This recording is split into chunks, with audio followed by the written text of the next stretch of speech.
नमस्ते दोस्तों। मैं मोहित मिश्रा आप सभी का लर्न सक्सेस विद मोहित मिश्रा में बहुत बहुत स्वागत करता हूं। जैसा कि अगर आपको ये पटाखों की आवाज़ आ रही होगी तो आप जान सकते हैं कि दिवाली का सीज़न चालू हो चुका है। हैप्पी दिवाली। और इस दिवाली के मौके पर मैं आपके लिए लेकर आया हूं ट्रांसलेशन अर्थात कि अनुवाद की क्लास। इस क्लास के बारे में जो भी बोला जाए वो कम है। ये एक अत्यंत महत्वपूर्ण विषय है। Judicial service examination, civil services examination, तमाम प्रकार के बैंक और हजारों किस्म की परीक्षाओं में ये जो है क्वेश्चन आता ही आता है। और इस क्वेश्चन को करने के बाद इसका अलग अलग महत्व से आता है। और इस क्वेश्चन को करने के बाद, इस पर मास्टरी हासिल करने के बाद आपकी सफलता थोड़ी अधिक और सुनिश्चित हो जाती है। आमतौर पर चूंकि बाकी बच्चे इस पर कम मेहनत करते हैं तो इसीलिए एक स्कोरिंग पॉइंट है जहां पर हम मेहनत करके और अधिक पॉइंट्स को स्कोर कर सकते हैं। बहुत अधिक समय व्यर्थ करते हुए न करते हुए चलिए हम सीधे जो है इसके बारे में जाते हैं। वैसे तो मतलब जो मैं बताने वाला हूँ वो सारे एग्जामिनेशन पे बराबर लागू होता है, परंतु उदाहरण मैं ठोस आपको जुडिशियल सर्विसेज एग्जामिनेशन से दूंगा क्योंकि मैंने कई सारे जुडिशियल सर्विसेज एग्जामिनेशन की जो है पेपर दिए हुए हैं। तो ये जो पहला क्वेश्चन है आपके लिए, जैसे कि आप देख सकते हैं कि एमपी जुडिशियल सर्विसेज का 2017 का लैंग्वेज का पेपर मैं आप सबके लिए लेके आ रहा हूँ। इसमें बाकी सारे क्वेश्चन तो पूछते ही, टोटल 100 नंबर का पेपर होता है। और 100 नंबर का जो पेपर होता है वो 3 घंटे के अंदर किया जाना होता है। उसके पश्चात इसके अंदर 15-15 मार्क्स के दो ट्रांसलेशन के क्वेश्चंस आते हैं। एक आता है इंग्लिश से हिंदी और दूसरा आता है आपका हिंदी टू इंग्लिश और इंग्लिश टू हिंदी। 15 मार्क्स का है। अगर 3 घंटे मतलब कि 180 मिनट के लिए आप में आपको 100 मार्क्स मिलते हैं तो 1 मार्क्स के लिए आपके पास 1 मिनट 80 सेकेंड के आसपास होता है, जो कि रफली translated into 1 minute 48 second. 8 second आप बाकी चीज़ों के लिए छोड़ दिए तो 1 मिनट 40 सेकेंड, मतलब 100 सेकेंड आपके पास एक सिंगल क्वेश्चन को ट्रांसलेट करने के लिए होने चाहिए। उसके पश्चात मैं आपको दूसरा पेपर दिखाना चाहूँगा, वो है आपका जुडिशियल सर्विसेज एग्जामिनेशन का। जैसे कि आप ये देख सकते हैं हरियाणा जुडिशियल सर्विसेज एग्जामिनेशन का पेपर है। इसमें पूरा का पूरा एक गद्यांश दे दिया गया है, मतलब गद्य का एक प्रोज का अंश, एक पार्ट दे दिया गया है और बोला गया है कि आप इसको ट्रांसलेट कीजिए, इसका अनुवाद कीजिए। Extremely important, no point in denying the importance of these questions. तो चलिए अब ये तो आपने देख लिया कि सवाल क्या क्या आते हैं। हम अनुवाद के कुछ जनरल नियम सोचते हैं। सबसे पहली बात कि भाई थोड़ा पढ़ा लिखा होना ज़रूरी है, क्योंकि जैसे अगर आप YouTube को बहुत ध्यान से देखेंगे तो आपको ये पता चलेगा कि YouTube के अंदर मतलब ऐसे अ, बहुत सारी वीडियो मिल जाएंगी जिसमें जो ट्रांसलेशन है उसका बहुत ही ज़्यादा बेसिक बताया जाता है। जैसे कि प्रपोजिशन को ऑफ का मतलब का, की, के कुछ भी हो सकता है। टेंसेस का अनुवाद क्या हो सकता है। तो अगर अभी भी आपका स्तर वही है पुराना वाला, तो मैं आपको ये बोलना चाहूँगा कि शायद आपकी तैयारी में आप बहुत पीछे हैं, क्योंकि आपको अपनी तैयारी में और अधिक मेहनत करने की ज़रूरत है। बहुत ज़्यादा बेसिक्स पर हम यहाँ पे नहीं जाएंगे, हम केवल ऊपर की बातों को करेंगे, क्योंकि मैं प्रिज्यूम करके चलता हूँ कि अगर आप एक सीरियस कैंडिडेट हैं तो बेसिक आपको ट्रांसलेशन आता होगा। तो सबसे पहले सबसे इंपॉर्टेंट क्वेश्चन मैं ट्रांसलेट आपको बताना चाहूँगा, जो कि जुडिशियल सर्विस एग्जामिनेशन के और सिविल सर्विस एग्जामिनेशन के बच्चों के दिमाग में होता है। वो होता है कि सर ट्रांसलेशन लिटरल होना चाहिए, कि ट्रांसलेशन में भाव, उसका जो कंटेंट है वो आ जाना चाहिए। तो भाई इसका जवाब ये है कि दोनों होना चाहिए, परंतु लिटरल ट्रांसलेशन सर्वप्रथम होना चाहिए। और लिटरल ट्रांसलेशन से केवल तभी परिवर्तित होना चाहिए, तभी उससे हमें इतर होना चाहिए जब उसके अंदर हमारे पैसेज का भाव नहीं आ पा रहा। मतलब कि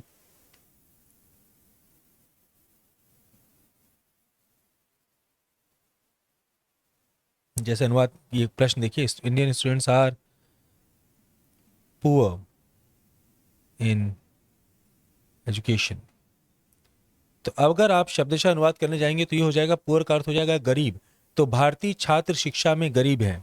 ऑब्वियसली इसका ये ऐसा तो नहीं हो सकता। तो यहाँ पे पुअर का जो दूसरा अर्थ होता है, मतलब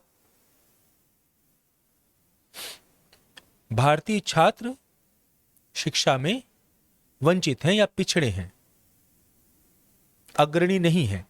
तो इसको हमें उस अर्थ में ट्रांसलेट करना पड़ेगा। मतलब भावार्थ केवल तभी आना चाहिए जब शब्दार्थ से उस वाक्य का जो अर्थ है वही अनर्थ में बदल जाता है। ऐसा खास तौर पे तब होता है जब हम लोग मुहावरों का या लोकोक्तियों का अनुवाद कर रहे हों। अगर मान लीजिए उन्होंने मुहावरे आपको लोकोक्ति दे दी और आपको उसकी समकालीन अंग्रेजी लोकोक्ति या मुहावरा नहीं आता, वो फ्रेज नहीं आता, और अगर आपको उसको ट्रांसलेट करना है तो ऑब्वियसली आपको क्या करना पड़ेगा, मरता क्या ना करता इंसान को मतलब लास्ट में भावार्थ का अनुवाद करना पड़ेगा। तो ऐसे केसेस में भावार्थ का अनुवाद इंपॉर्टेंट हो जाता है। अदरवाइज हमेशा हमको कोशिश करनी चाहिए जहां तक संभव हो कि अनुवाद लिटरल हो, शब्दशः हो। शब्दशः अनुवाद का क्या अर्थ होता है? शब्दशः अनुवाद का यह अर्थ होता है कि सब्जेक्ट चेंज नहीं होगा, it will not change. Predicate मतलब जो बात कही जा रही है वो चेंज नहीं होगा, सब्जेक्ट मतलब जिसके बारे में बात कही जा रही है। टेंस चेंज नहीं होगा, वो वही का वही रहेगा।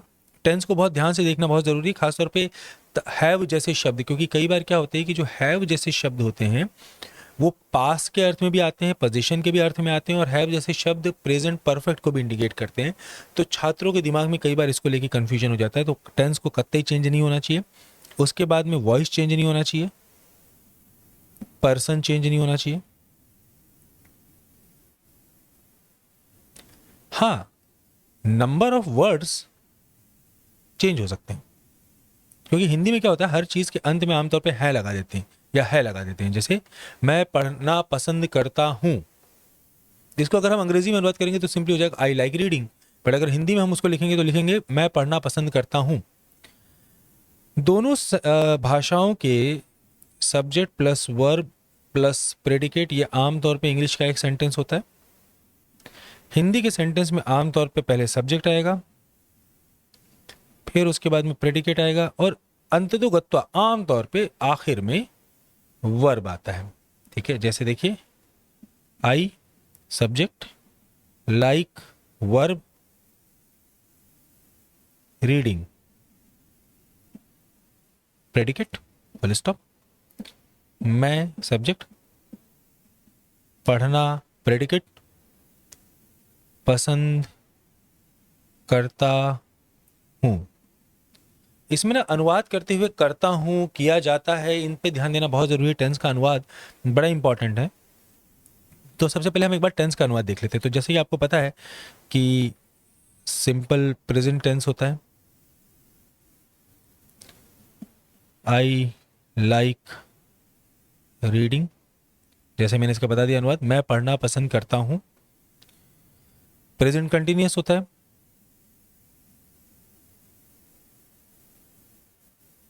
सॉरी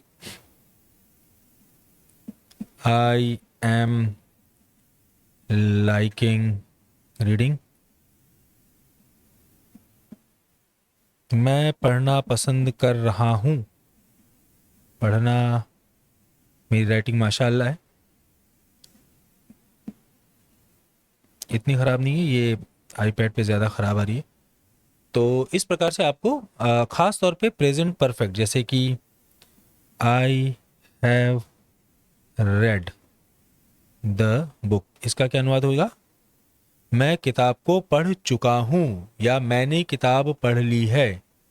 ठीक, I have been reading the book, मैं किताब को पढ़ता रहा हूं। तो टेंस का जो अनुवाद है वो दिमाग में रखना बहुत बहुत बहुत ज़्यादा ज़रूरी है। जिसका जो उसके बाद में voice, book has been read by me. अब इसका अनुवाद ये नहीं हो सकता मैं किताब पढ़ चुका हूं, नहीं, क्योंकि यहां पर सब्जेक्ट है बुक, तो आपका अनुवाद क्या होगा? किताब मेरे द्वारा पढ़ी जा चुकी है। समझ में आ गया? तो ये ट्रांसलेशन का सबसे इंपॉर्टेंट नियम है कि वॉइस, पर्सन,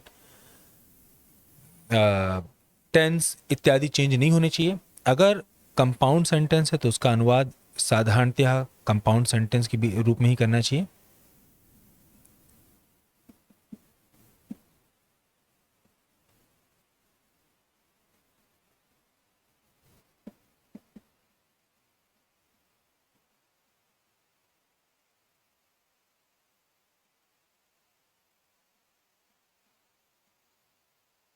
अब इसका अनुवाद, ये कंपाउंड सेंटेंस है, मतलब कि पहले एक सेंटेंस है द मैन, उसके अंदर आपका पैरेंथेटिकल एक क्लॉज है, हु वोर ब्लैक शर्ट हैड गॉन, जा चुका था।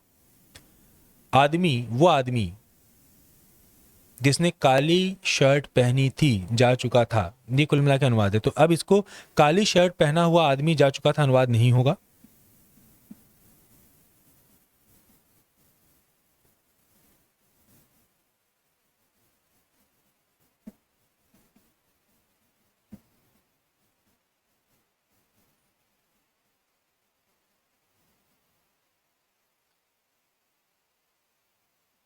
इसका अनुवाद होगा वो आदमी, कॉमा, जिसने काली शर्ट पहनी थी, कॉमा, जा चुका था। है कि नहीं? मस्त। समझ में आ गया आप लोगों को? चीजें परिवर्तित नहीं करनी है, जैसा हो सकता है वैसा करना है। और शब्दार्थ से केवल तब हटना है जब भाव आपके शब्दों में नहीं आ रहा हो। Okay, for example, a bird in the hand is better than two in the bush. ये एक मुहावरा है, ठीक है? तो अब इसका अनुवाद क्या होगा? हो सकता है कि जब आप करें, हाथ में एक चिड़िया झाड़ी की दो चिड़ियाओं से बेहतर होती है। तो इसमें तो चलो फिर भी एक बार अर्थ समझ में आ रहा है, परंतु ऐसे बहुत सारे फ्रेजेस हो सकते हैं जो नहीं आए, जिनका अनुवाद नहीं हो पाए, तो उस केस में आप भावार्थ का अनुवाद कर सकते हैं। अब आगे देखते हैं इसके बारे में, कुछ कुछ क्वेश्चंस को करके देख लेते हैं, वो ज़्यादा इंपॉर्टेंट रहेगा। जैसे फॉर एग्जाम्पल ये देख, the man who make history have no time to write it. पहला क्वेश्चन देखिए, the man who make history have no time to write it. करें इसका, द मैन बहुवचन है, वो भी चेंज नहीं होगा।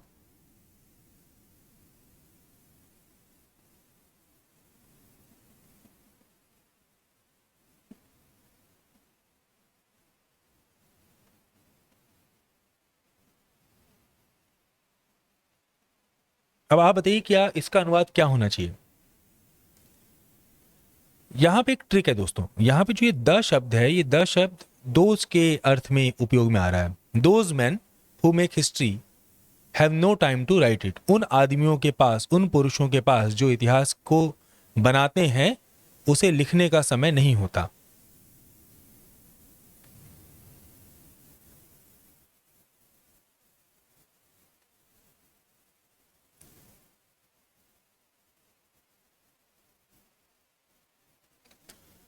अब इस सेंटेंस के भाव को कई अर्थों में हम ट्रांसलेट कर सकते हैं। जैसे इतिहास लिखने वाले पुरुषों के पास, इतिहास रचने वाले पुरुषों के पास इतिहास लिखने का समय नहीं होता। चलिए एक ही उदाहरण लेते हैं हम लोग। इतिहास लिखने वाले पुरुषों के पास या नरों के पास, कॉमा, इतिहास लिखने का समय नहीं होता होता। तो 10 में 5 नंबर तो आपको इस अनुवाद के लिए भी मिल जाएंगे, एक में आधे या 1.70 नंबर तो आपको इस अनुवाद के लिए भी मिल जाएंगे। परंतु इस अनुवाद में समस्या क्या है कि ये टॉप मार्क्स वाला अनुवाद इसलिए नहीं है क्योंकि इसमें आपने इतिहास शब्द को 2 बार डाल दिया, जबकि पुराने वाले सेंटेंस में एक ही बार था। दूसरा, सिंपल सेंटेंस को आपने कंपाउंड सेंटेंस में चेंज कर दिया। तो इसका सही अनुवाद क्या होगा?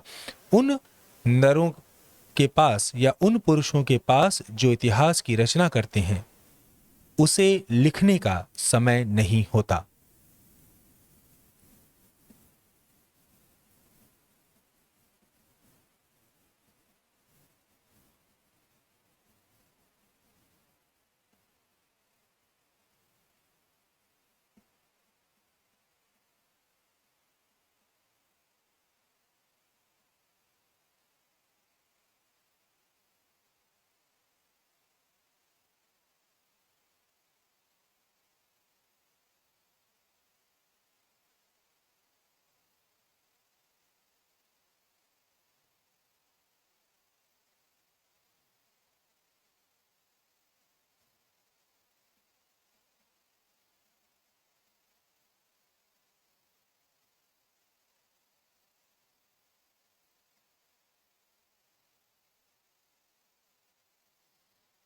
या फिर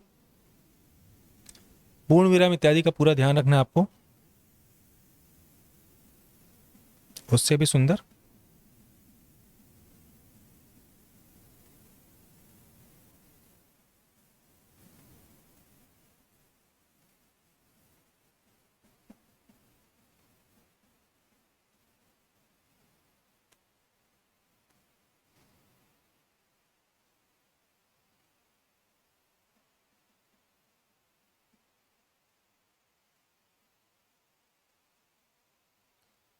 पुराने वाले अनुवाद में समस्या क्या है कि अगर आप जो और इसके रचना करते हैं के बाद कॉमा नहीं लगाते हैं तो एक प्रकार से व्याकरण की त्रुटि आ रही है, परंतु जो नीचे वाला वाक्य है उसके अंदर व्याकरण की त्रुटि नहीं आ रही, इसलिए मैं नीचे वाले वाक्य को रिकमेंड करूंगा अनुवाद के लिए। तो ये तो हम लोगों ने समझ लिया। अब चलिए एक एमपी जुडिशरी का भी हम क्वेश्चन उठा के देख लेते हैं।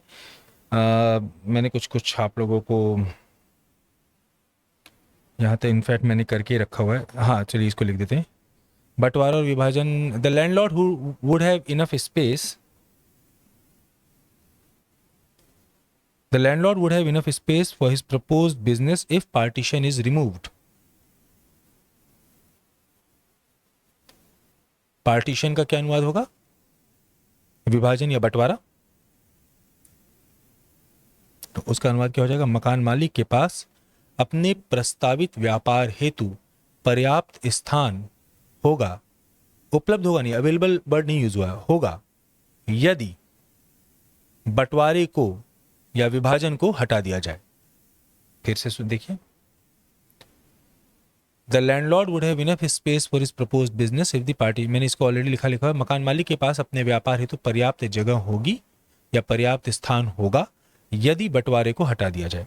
ओके, अब एक लास्ट चीज मैं आपको बताना चाहता हूं, वो ये कि जो आपका अनुवादित सेंटेंस है, मतलब जो ट्रांसलेटेड सेंटेंस है, ये बहुत ही बकवास सी बात है, बड़ी आमतौर पे लोग गलती कर देते हैं इसमें। वो ये कि वो ग्रामेटिकली करेक्ट होना चाहिए।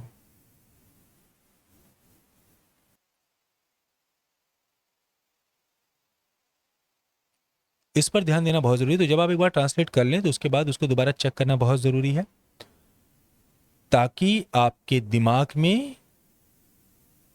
कुछ गड़बड़ ना आए, मतलब आप कुछ गड़बड़ वहां पे एग्जामिनेशन में करके ना जाएं। इसलिए उसको एक बार दोबारा चेक करना बहुत ज़्यादा ज़रूरी है। ग्रामेटिकली करेक्ट होना, सेंटेंस एक्सट्रीमली इट्स इंपॉर्टेंट। तो इसी के साथ हमारी ये क्लास खत्म होती है। मैं उम्मीद करता हूँ कि आपको ये उपयोगी लगी होगी। मैं आपको एक दो सवाल दे रहा हूँ जिसका आप अनुवाद करके मेरे इस नीचे कमेंट बॉक्स में लिखिए, और फिर उसके बाद मैं आपके इस ट्रांसलेशन को चेक करके बताऊँगा कि आपने सही किया कि गलत किया। जितने भी लिख सकते हैं I will get it done. और प्लीज़ इस वीडियो को अगर आपको हेल्पफुल लगा तो लाइक ज़रूर कीजिए, चैनल को सब्सक्राइब कीजिए। मैं इसी प्रकार के दूसरे वीडियोज़ को लेकर बीच बीच में आता रहूँगा। इस बार थोड़ी देर इसलिए हो गई क्योंकि मैंने एक आह से उपजा गान करके अपना एक दूसरा पॉडकास्ट चालू किया हुआ है, जिसमें मैंने कुछ बड़ी महत्वपूर्ण कविताओं को लिखा है, उनका पाठ किया है और वैसा करके चैनल भी करा है। तो चलिए आप लिखिए पहले, शारीरिक यातना की तुलना में मानसिक क्षति अधिक जटिल होती है। इसका अनुवाद आपको करना है। शारीरिक यातना की तुलना में, ये वाला, मानसिक क्षति अधिक जटिल होती है। उसके बाद ये करिए अनुवाद, talking about problems is one thing and solving them is another thing. Talking about problems is one thing and solving them is another thing. तो उसके बाद ऊपर वाला, defendant argued that there was no condition of measuring the land before execution of sale deed. Defendant argued that there was no condition of measuring the land before execution of sale deed. उसके बाद यहाँ पे देखिए, ये compound sentence है, उसका अनुवाद कीजिए, यहाँ से चालू कीजिए। Alexander led his campaign of conquests through different lands, but before he could return to his country, death called a halt. यहाँ तक।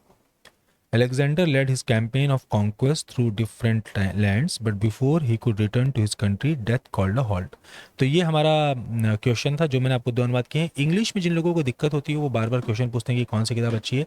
कैम्ब्रिज यूनिवर्सिटी प्रेस की रेमंड मर्फी की एक किताब है इंग्लिश ग्रामर को लेके, वो बहुत ही अच्छी किताब है। उसको पढ़ना मेरे ख्याल से आप सब लोगों को बहुत ज़्यादा फ़ायदा करेगा। और मैं आप लोगों से रिक्वेस्ट ये करूँगा कि प्लीज़ रेनन मार्टिन ना, मतलब वो बहुत ज़्यादा टेक्निकल किताब है, उसमें उतना प्रैक्टिकल वो नहीं बताया जाता है जिससे आपको फ़ायदा हो किसी भी चीज़ का। तो यही था। अब अपनी एग्जामिनेशन की तैयारी अच्छे से करिए, खूब जम के तैयारी करिए और परीक्षा को फोड़ दीजिए। मेरा आशीर्वाद और मेरी शुभकामनाएं हमेशा की तरह सदा आपके साथ हैं। Thank you so much.